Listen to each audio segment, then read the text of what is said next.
mënoo ñu statuer nañu rappeur nga def nga lii wala la nous on fait beaucoup de musique donc dañuy diversifier lépp mais xam nga comme ñun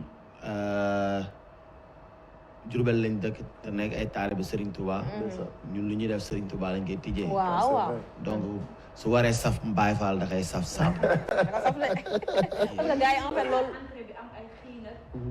incha allah yow wér rek. entrée bu spectaculaire la nga nar a def incha allah. waaw incha allah. d' accord kon nag rendez-vous 19h pile ñun ñëpp ñu daje foofu la ci Grand Théâtre National de Dakar pour événement bi nga xamante ni moom la ñu nar a dem partage ensemble ak ki nga xam ne moom moo di Diamane foofu la ci Grand Théâtre alors Dia nga wax nu tuuti surprise yi lan la ñu mën a xaar parce que gisoon nañu bi Youssou Ndour di def grand bal invité na la moom mi ngi préparé yeneen événement est-ce que dem nga ci Youssou Ndour wala est-ce que dem nga invité ko wala keneen ak keneen. si ñoom yëg nañ ñoom ñu si bëri yëg nañ ko ils ont eu à m'appeler donc ay ñi nga xam ne je suis fan par exemple moi d'eux. D'accord. Il est Omar Pène et ils ont promis d'être là de venir inchallah si le temps.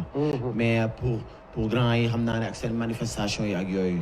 Donc si le temps leur permet ils viendront et ça se comprend bien.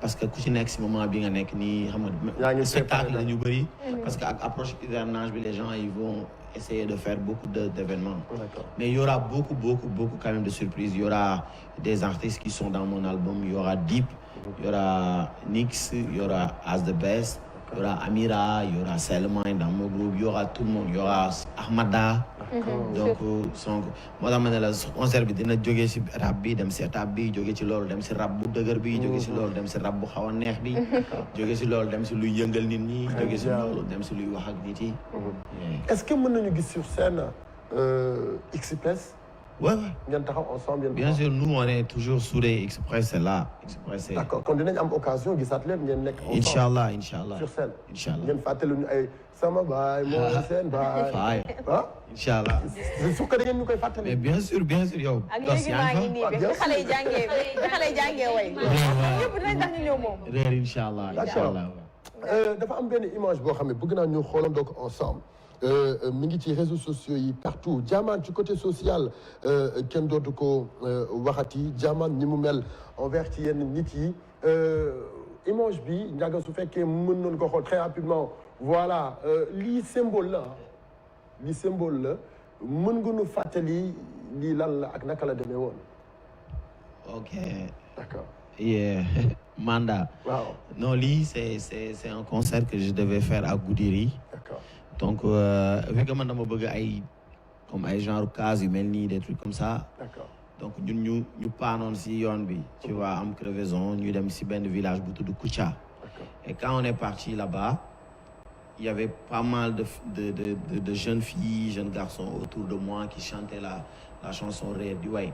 ma leen di xool maa ngi naan dëkk bi amul électricité. d'accord. mais je voyais que ñoom ñu ngi doon way bi. ma ni fii ñii nan lañ def ba xam ñu même si biir vidéo bi sax da ngay dégg ñi nekkoon autour di wax di way di tudd sama tur. d'accord. et man ça me faisait bizarre parce que foofu àll la carrément. d'accord. amul électricité te ñi fa nekkoon ñëpp ay xale lañ yoo xam ne Réer génn na avant ñoom ñuy judd parce que amuñu 10 ans te Réer a fait plus de 10 ans tu vois. Après il y avait une fille derrière. d'accord. Comme la fille là que vous voyez, Manda. C'est vrai que la vidéo là, on m'en parle souvent, c'est devenu viral sur YouTube. Ça, c'est vrai. Sur TikTok. Sur les réseaux. Parce que man m'a posté juste vidéo parce que je suis fan de Manda. D'accord. Je posté ça statut, ñu gis ko. Donc c'est une relation voilà. Sérieusement naka la dikkee. Ça s'est passé comment parce que j'étais autour de ñoom ñuy way mais moom mu nekk à l'écart avec les mains comme ça. Tu vois moi je me demandais est-ce que du li mu nekk li mu nekk albinos moo tax bëggul mélanger wu ak ñun. Et je l'ai appelé mu bëggul ñëw. Elle est soninké elle parle pas wolof. ma woo ko ma dégg am ñu ko forcé ne ko demal. Et quand elle est venue. Elle a pas voulu venir parce que le gars qui filmait était derrière et tout ñi ñu doon ñëw si man ñëpp. Forcément il leur prend da leen doon jël de dos. D'accord. Et quand je suis reparti à l'hôtel le soir donc jouer Tamba j'ai vu que sur la vidéo elle a tenu sa robe derrière parce que la robe était trouée et elle voulait pas que nit ñi gis ne dafa bënn. You see her? D'accord. And moom la ñu gis mu téye ko ma ne nga nan nga tudd mu ne mandat alors que bi muy ñëw téye na ko moom et le fait que ce qui m'a marqué c'est le fait que mu nekk xale ba pare am pudeur et ça m'a marqué te loolu après nga ko remarqué après si guddi bi ma yónnee vidéo bi ñooñu ma ne leen xale bi fan la dëkk ñu ne ma Kouthia ma ne man dama ko bëggoon xam mais xam nga artiste ak ay yooyu c'est un peu connotation bi dafa c'est pas trop sûr. C'est vrai. Depuis 1 an mu ngi nii de temps en temps j'appelle suñu ma demee ñu yóbbul ma téléphone bi si moom. Et finalement j'ai décidé de chanter La Fille pour la première fois bu dul Serigne Touba. ma way Manda la princesse Soninké. D'accord. Et ils m'ont fait le plaisir de l'amener pour mon concert. Donc moi la surprise et ce qui me fait le plus plaisir actuellement, c'est que je vais voir Manda pour la première fois mu ñëw moom sax mu déplacé. mu ñëw elle est orpheline de père et mère. Et maintenant c'est ma fille. Sérieux? Elle vient pour le concert. Donc on a prévu pas mal de choses avec elle avant le concert, pendant et tout. Et j'ai fait un morceau qui s'appelle Manda pour elle. Ah ouais? Ouais. D'accord. Alors lii dafay am benn projet booy teg pour sa diggante yow ak yenn albinos yi wala c'est uniquement pour Manda? Non, je dirais pas de projet pour ay kii, mais ça c'est uniquement c'est une histoire entre moi et Manda. Comme Youssou Ndour ak Salimata nam ko waye? Peut-être. Wala Youssou Ndour ak waaja ca? Comme doon wër souvenir. Souvenir, d'accord. Ouais. Et j'aimerais bien que voilà. Il est trop sentimental. Genre d'après li mu bu fi jooy de.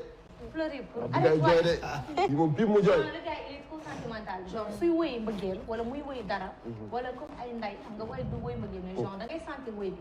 Ay woyam dafay dugg ci xol. Il est aimé parce que genre li muy woy ça vient de son cœur. Ba pare voilà moom li mu wax ci xale bi genre imagine moom il a dit étant xale mu ne xale bi daf ko marqué parce que xale terewul nga am pudeur. Nga am pudeur.